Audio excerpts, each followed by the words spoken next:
আসসালামু আলাইকুম, সবাই কেমন আছেন? আজকেও চলে আসছি বড়শি দিয়ে মাছ ধরতে, এই যে খালের মধ্যে। এখন বড়শি ফালাবো, দেখা যাক আজকে দেখি গুলশা ট্যাংরা বা মাগুর মাছ পাওয়া যায় কিনা। এই যে বড়শি ফালাইলাম, কি মাছ ধরে।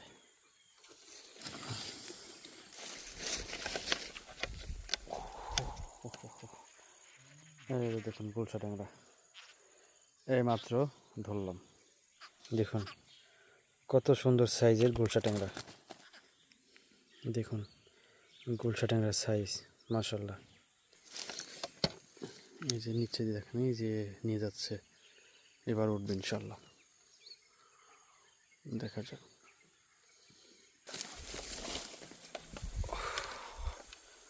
এই যে দেখুন আবার একটা গুলশা ট্যাংরা ধরলাম। এবারে গুলশা ট্যাংরাটার সাইজ একই রকম। দেখুন বড়শি দিয়ে কত সুন্দর সুন্দর মাছ ধরা যায় এই পাম বাগানে, খালের মধ্যে। এই যে দেখতে পাচ্ছেন গুলশা ট্যাংরা।